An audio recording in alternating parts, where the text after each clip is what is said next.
Sensação às vezes de que o microfone tá na frente da tela, assim, tipo, totalmente na frente da tela. E agora eu perdi as perguntas. Achei! Vamos lá!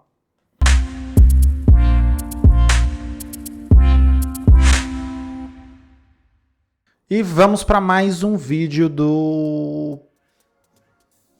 desse quadro maravilhoso, incrível, que eu estou enrolando para lembrar o nome, que é Respondendo Perguntas sobre a Vida e a Carreira Freelancer. Que basicamente é um quadro onde vocês me mandam uma pergunta, eu respondo essa pergunta aqui, eu respondo um conjunto de várias perguntas e eu falo um pouco sobre as minhas experiências, ou eu indico locais, ou pessoas, ou contas, ou outros creators que possam ajudar você a responder essa pergunta, caso eu não consiga respondê-la, tá? Se você quer mandar alguma pergunta para mim sobre a vida freelancer, sobre a vida de empreendedor, ou se quer saber alguma coisa sobre a minha vida, sei lá, de repente você quer saber, tem uma forma de você fazer isso. Aliás, tem duas formas de você fazer isso. A primeira é você me seguindo lá no @serfreela no Instagram.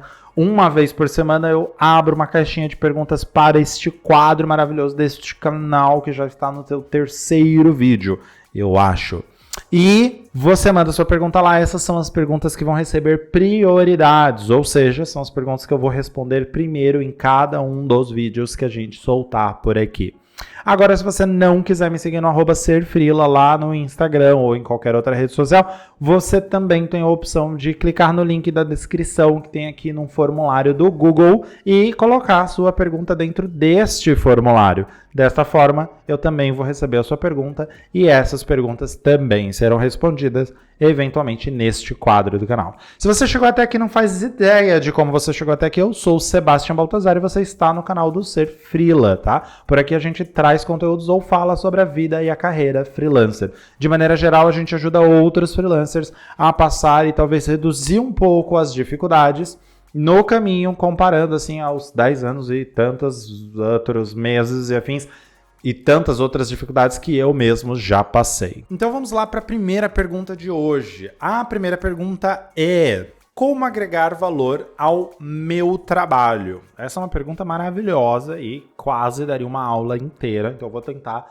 reduzir o máximo que eu possível. O máximo que eu possível é ótimo, né? O máximo possível, porque eu sou uma pessoa prolixa. Caso você nunca tenha visto nenhum outro vídeo meu, você vai descobrir isso em breve. Ou seja, já estou sendo prolixo, tá vendo? Eu podia estar só respondendo a pergunta. Bom, vamos lá. Quando a gente fala agregar valor, muitas coisas estão relacionadas aqui, né?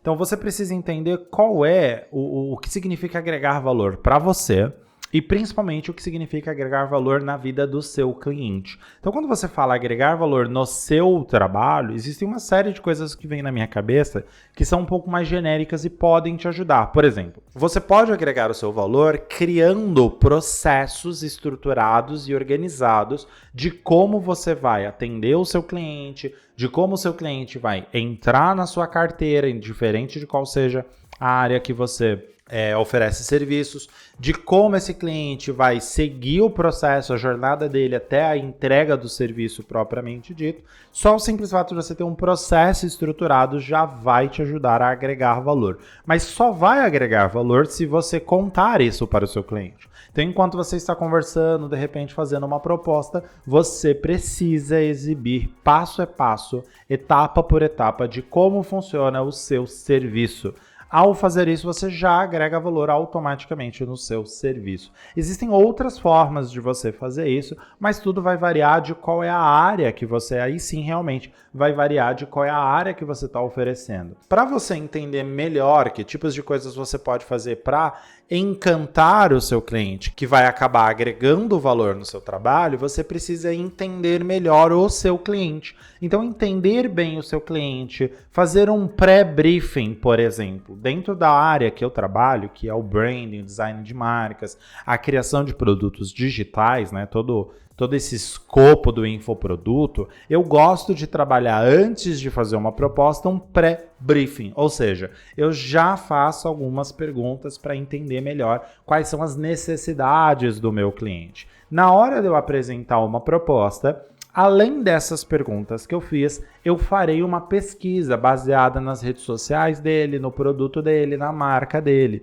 e trarei essas informações na minha proposta. Então eu já faço de certa maneira uma espécie de pré-trabalho, vamos chamar assim. Eu vou fazer uma pequena análise e vou mostrar para ele, com base nessas análises, o que e como ele pode melhorar. O simples fato de eu fazer essa pequena consultoria durante a apresentação da minha proposta, isto somado ao mostrar a etapa, ao explicar as etapas do meu trabalho, tudo da forma mais sucinta possível e, principalmente, mais clara possível, vai agregar imenso valor na minha proposta.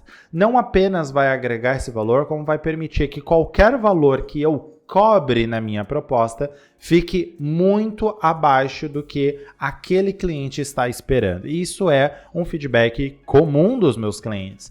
Ou eles vão dizer, nossa, você está cobrando o valor que você cobra vale muito e é até, às vezes, mais barato. Ou ele vai dizer simplesmente que é, nossa, o preço que você está cobrando é bem mais barato do que eu imaginava, com base nisso tudo que você me apresentou. Mesmo que esse cliente não feche uma proposta comigo naquele momento, eu marquei a mente dele e, naturalmente, numa próxima vez, numa possível próxima proposta, ele vai vir até mim. Então, se você criar etapas, demonstrar essas etapas, começar um processo de encantamento, fazer um pré-briefing, você já começa a agregar valor. Isso que eu estou falando é o que funcionaria se não para todas as áreas da vida freelancer, para pelo menos umas 80% daquelas que eu tenho mapeadas ou que eu já tive contato algum dia. Ou seja, se você é web designer, se você é design gráfico, se você faz marketing, é consultor de marketing digital, se você de repente trabalha com redação, revisão, etc., você consegue criar algumas dessas coisas, alguns desses mecanismos e, portanto, você consegue agregar valor na sua proposta.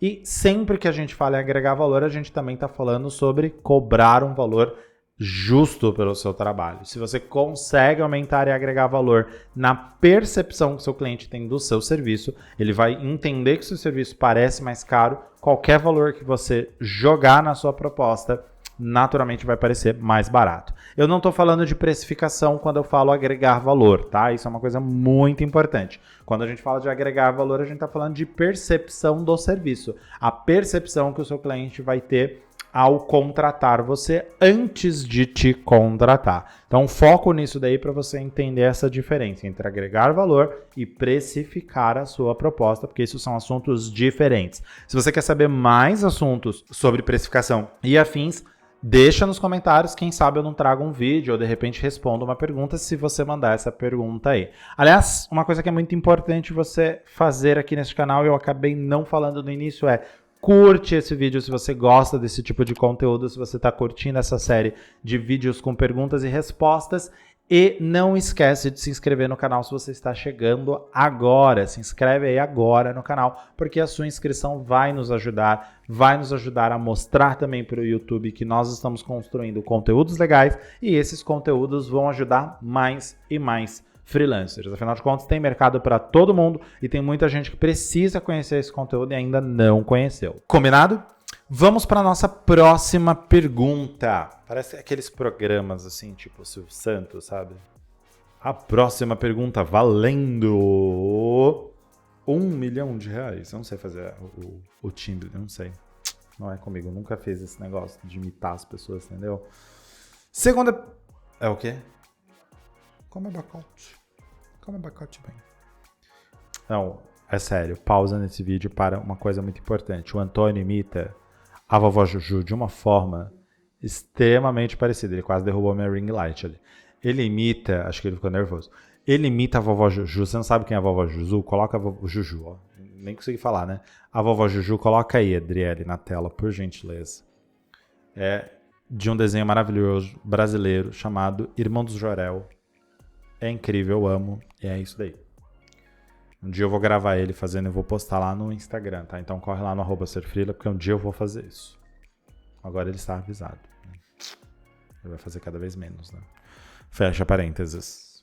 Qual é a sua maior segurança trabalhando como freelancer? Olha, eu posso dizer que minha maior segurança, ou meu porto seguro, é precisamente meu marido. Essa é a realidade, tá?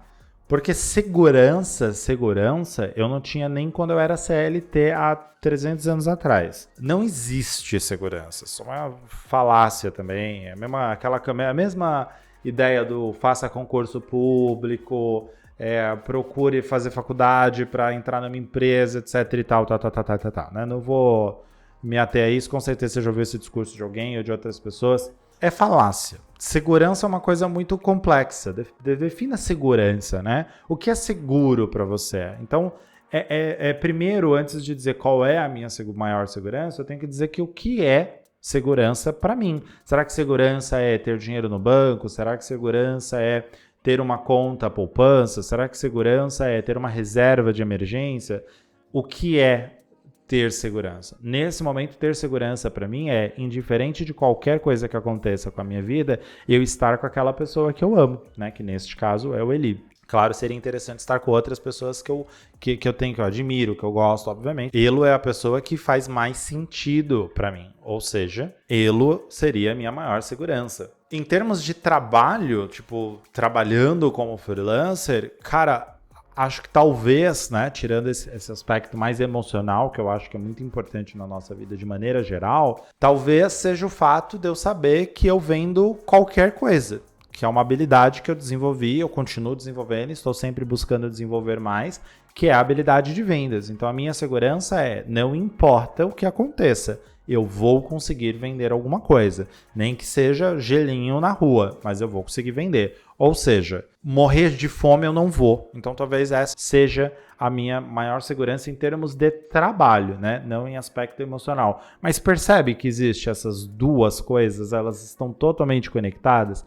Talvez, e isso é muito importante, claro, exige-se uma necessidade de você entender as nuances de onde está cada uma desses aspectos, emocional, profissional, onde eles se encontram, onde eles se dividem, onde eles se separam, para que você possa, obviamente, lidar com qualquer coisa. Sei lá, se um dia eu termino, por exemplo, o meu casamento, é uma segurança que vai cair, obviamente, eu vou ficar um tempo mal, etc e tal. Tem que se pensar nisso, é inevitável. No entanto, em termos profissionais, talvez a venda seja, a minha habilidade de vender seja a minha maior segurança, porque eu sei que pode ser que eu, sei lá, vou à falência, não tenho mais nada, nenhum dinheiro, tenho que vender as coisas. Garanto para você que eu vou conseguir vender. Então, de um jeito ou de outro, eu vou me recuperar, né?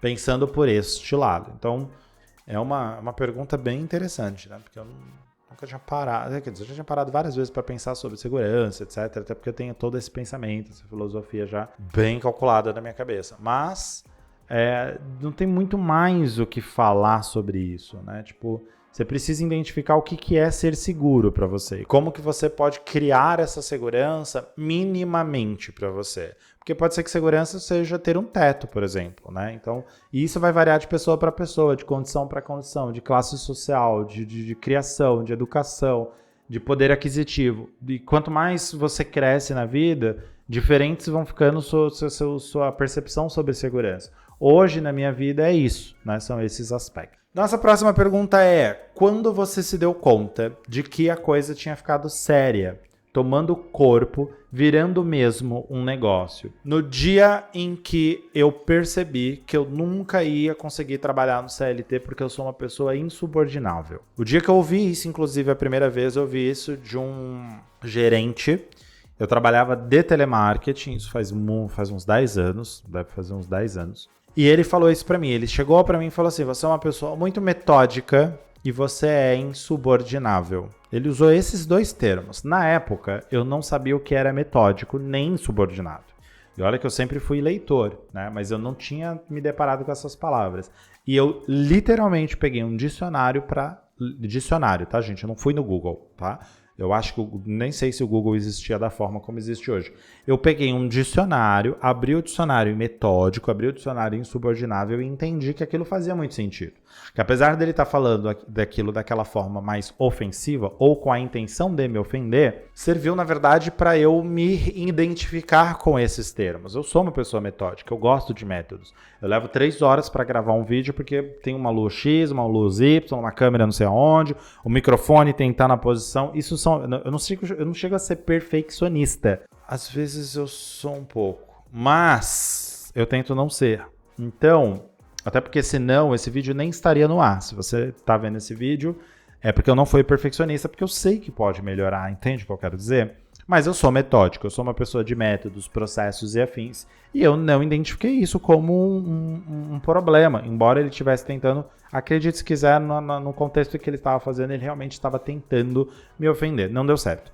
E aí ele falou insubordinável, eu falei, ok, eu sou insubordinável, de fato eu sou. Isso significa que, basicamente, eu não consigo abaixar a cabeça para qualquer ordem que as pessoas, ou qualquer pessoa, em qualquer posição, quaisquer que ela esteja, e simplesmente acatá-la. Eu preciso entender o porquê disso. E isso precisa fazer não apenas sentido para mim, como sentido para o contexto geral. É mais ou menos assim, se você vai falar assim, você precisa fazer esta atividade na empresa, sem me dizer um porquê, qual o resultado que isso vai trazer, qual o impacto que isso está diretamente conectado com o que eu entendo, ou o que vocês me explicaram que era o objetivo principal da empresa, viu a quantidade de metodismo que está na minha cabeça? E isso não fizer sentido para mim, eu não vou fazer, porque não faz sentido. Você vai ter que me convencer do contrário. E aí haja habilidade de vendedor para conseguir fazer isso. Ou seja, eu sou uma pessoa insubordinável. Nesse dia eu percebi que o CLT não funcionava para mim. E aí eu também não queria pedir as contas. É uma história muito curiosa de maneira geral, porque eu discuti com esse gestor. Eu discuti com ele na frente de todo mundo, ele discutiu comigo na frente de todo mundo. Uns 2 ou 3 dias depois ele foi despedido, e aí eu sabia que obviamente eu seria demitido. E eu não ia pedir as contas nessa empresa, até porque eu precisava muito da grana do seguro-desemprego na época. E ele foi demitido uns 3 dias depois dessa discussão. Eu fui demitido no dia seguinte a dele. Eu inclusive sabia, eu tinha certeza que não ia demorar muito, não demorou foi nada, né? 24 horas eu estava literalmente no olho da rua, né? No caso do emprego. E aí eu percebi que eu não tinha muitas opções. Ou eu criava um jeito de ganhar dinheiro sem ter que ser subordinado de ninguém, ou eu ia ter que mudar totalmente não é só meu mindset, eu ia ter que mudar toda a minha estrutura, tudo que eu me identificava como uma pessoa, sabe? Tipo, eu sou assim. E por mais que eu acredite que existem certos hábitos que a gente muda, tem algumas coisas que meio que fazem parte da essência. E talvez essa seja uma delas. Quem sou eu para dizer, mas eu acredito que seja, porque eu continuo me sentindo uma pessoa insubordinável anos depois, né? Ou seja, no final das contas, eu tive que criar meu próprio negócio. E não foi fácil, não foi simples. Eu aproveitei o dinheiro do seguro-desemprego que durou 2 meses, era para durar 5. Tive uma série de dificuldades e essas dificuldades também deixaram mais claro que eu estava vivendo, eu tinha que ter um negócio, eu tinha que prestar atenção melhor em outras coisas. E aí eu fui fazer cursos do Sebrae, entender melhor sobre administração, entender melhor sobre finanças, porque voltar para o CLT estava difícil, por mais que por falta de opção eu estivesse procurando. E se eu voltasse, eu não ia ficar satisfeito. E aí foi uma coisa muito louca, porque eu nem consegui passar em mais nenhuma entrevista de telemarketing. Em nenhuma das entrevistas que eu fiz, eu sempre chegava na última fase. E aí quando eu chegava no exame de audiometria, uma coisa que nunca tinha acontecido comigo, eu chegava no exame de audiometria, simplesmente não conseguia passar do exame. E na sequência, eu também percebia que não ia dar certo. Eu não estava satisfeito, eu não estava feliz. Aquilo estava me incomodando. Eu falei, ok, vou ter que descobrir como realmente gerir o negócio e transformar o que eu gosto de fazer, que na época era design e web, em um negócio de fato, né? Como conseguir clientes, como conquistar clientes, como vender, como ir atrás e etc e tal. E nem era uma época, a verdade seja dita, nem era uma época que a gente tinha internet do jeito que a gente tem hoje, tá? Então eu fui muito de porta a porta, literalmente, de boca em boca, esperando as pessoas fazer merchan e entregando cartão literal, cartão impresso, sabe? Não sei, se você for assim mais assim dessa geração mais nova, talvez você nunca nem tenha visto um cartão de visita, mas eu usava cartões de visita. Então eu fiz essas coisas todas, fiz panfleto, joguei panfleto na rua, não recomendo, aliás, né, pobre meio ambiente, pobre de nós. Enfim, todas essas coisas eu tentei fazer. Algumas deram certo, outras não, e aí eu percebi que o negócio estava sério e eu não tinha muitas opções, eu tinha que trabalhar como empreendedor, como autônomo propriamente dito. Entendeu? Próxima pergunta, como organizar o tempo livre? Gente, tempo livre, ele tem esse nome, eu vou até colocar o celular aqui do lado, ó. Tempo livre, ele tem esse nome, eu acho que essa foi a pergunta. vamos lá. Tempo livre é um tempo livre, entende? Você não tem que organizar seu tempo livre. Você tem que aproveitar o seu tempo livre.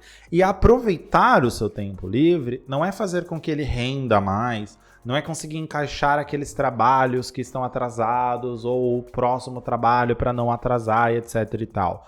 Organizar o seu tempo livre é você pegar esse tempo para fazer qualquer coisa. Ler um livro, dar um passeio, conversar com as pessoas, entrar nas redes sociais, se é o tipo de coisa que você gosta, ver memes e gatinhos no Twitter. É para isso que serve o tempo livre. Não se organiza tempo livre.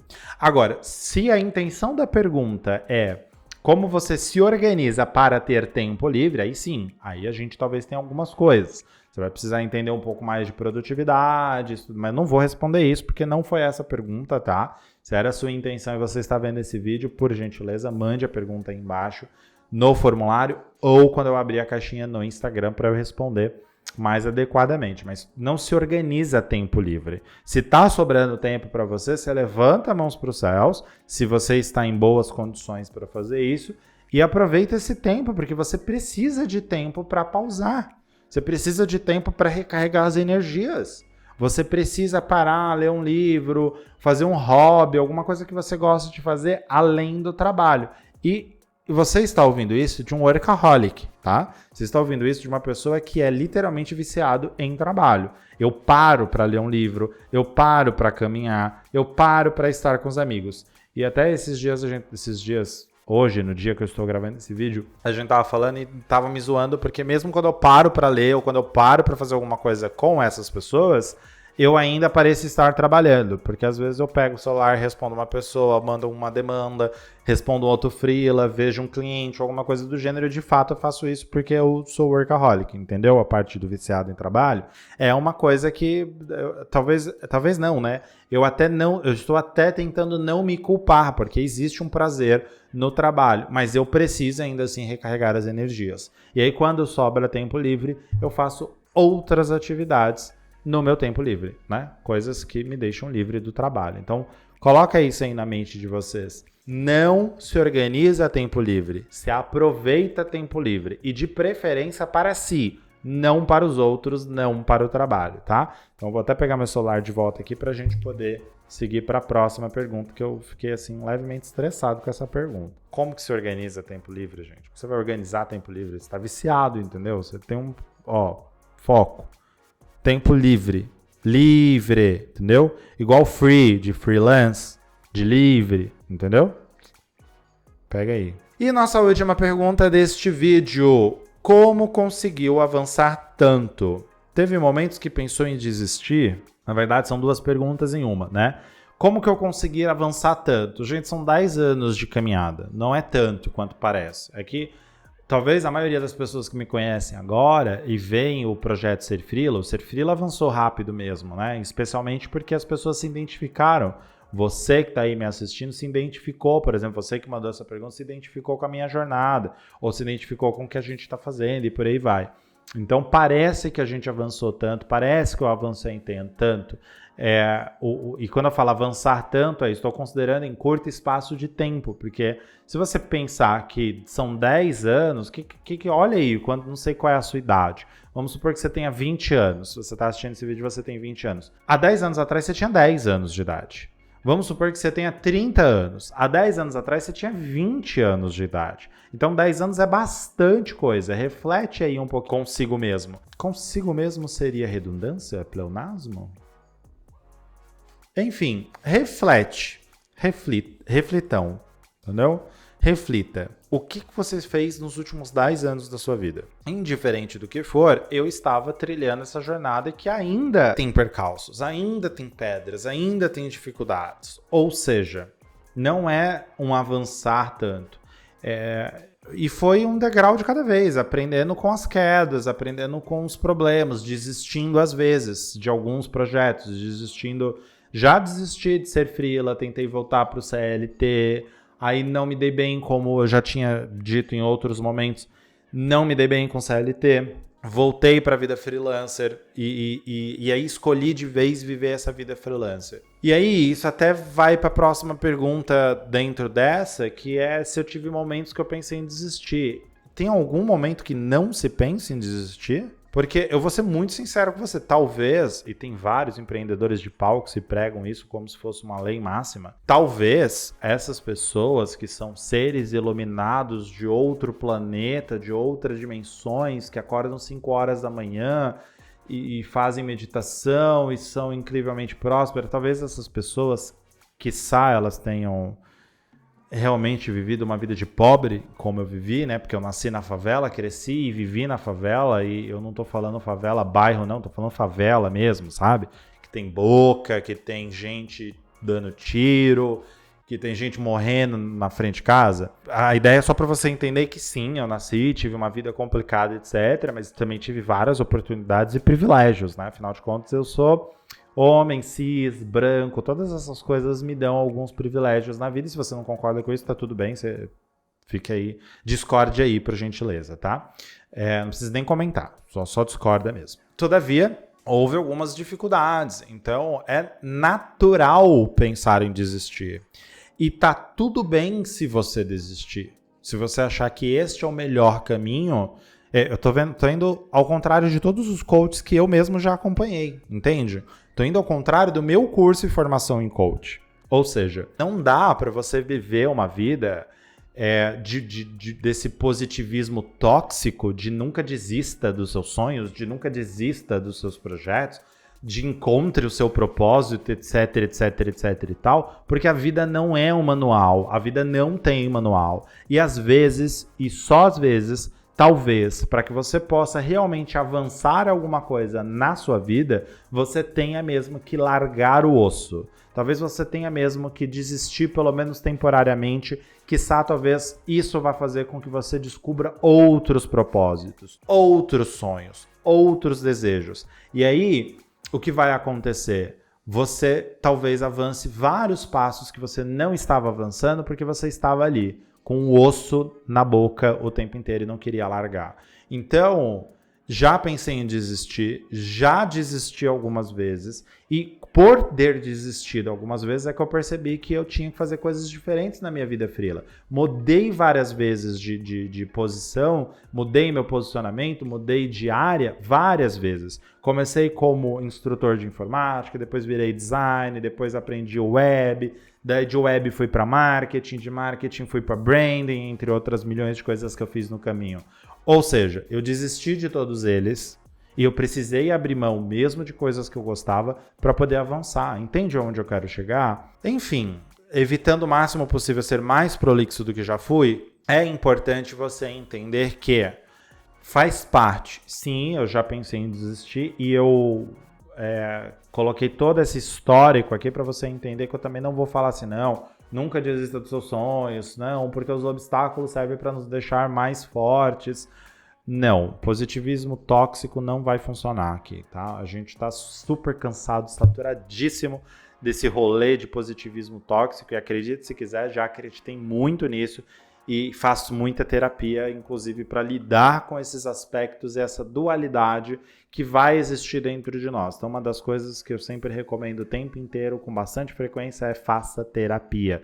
Porque fazer terapia vai te trazer um norte gigantesco de maneira geral. Ah, mas eu não tenho nada, eu não tenho depressão, não tenho ansiedade. Ok, beleza, legal, mas faça terapia, porque terapia é um processo de autoconhecimento, tá? Não precisa ter nada para fazer terapia, embora a maioria das pessoas façam, porque elas vão atrás, porque alguma coisa já está acontecendo. Bom, todavia, é isso, tá? Então, como eu consegui avançar tanto, são 10 anos, um passo de cada vez, caindo e levantando, às vezes mais caindo que levantando, às vezes tendo que lidar com toda essa sociedade, etc e tal, e se já pensei em desistir, já desisti várias vezes, já voltei, e às vezes ainda penso, não vou mentir. Às vezes eu fico assim, putz, será que não seria mais legal se eu tivesse um CLT? Seria mais fácil, não seria? Só que eu tenho um funiquito que não me permite querer o CLT de verdade, eu gosto dessa loucura, talvez eu curta e talvez isso não seja uma coisa muito boa até para se falar. Eu gosto dessa loucura do dia a dia, às vezes Não é que eu goste da ansiedade, que eu gosto das consequências que isso me causa, mas eu gosto, de maneira geral, do movimento, né? De maneira geral. E é para isso que eu faço terapia, né? Para entender por que eu sou louco, assim, né? Por que eu sou maluco de gostar disso ao mesmo tempo que isso me traz algum tipo de consequência, ou como, principalmente, equilibrar essas duas coisas, porque tá tudo bem você ser meio maluco, porque a vida não tem manual, entende?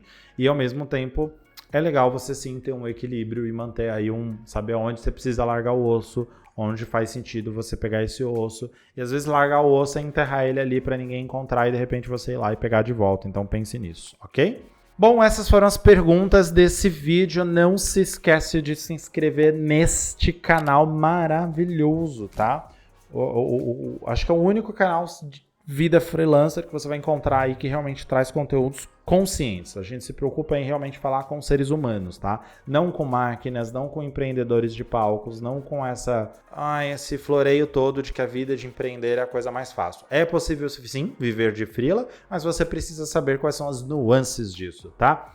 Não se esqueça de se inscrever, curta esse vídeo se você está gostando dessa série, se você gostou desse vídeo, se você gostou dessas perguntas. Se você quer a sua pergunta respondida, vai lá no @serfreela no Instagram e sempre que eu postar a caixinha uma vez por semana, manda a sua pergunta que ela vai ter prioridade aqui para a gente responder. Não quer ir lá no @serfreela, não teve tempo para ver a caixinha, perdeu a caixinha e quer mandar a pergunta para a próxima semana, então manda aqui no linkzinho que tem aqui embaixo deste vídeo, tá? Que é um linkzinho, um formulário do Google, você manda lá respondendo a pergunta o que você me perguntaria se estivéssemos tomando um café, uma cerveja ou um vinho ou a bebida da sua preferência, tá? E se você curtiu este vídeo, compartilha para que mais pessoas e mais freelancers tenham acesso a esse conteúdo e o YouTube também faça esse conteúdo chegar em mais pessoas. E até o próximo vídeo.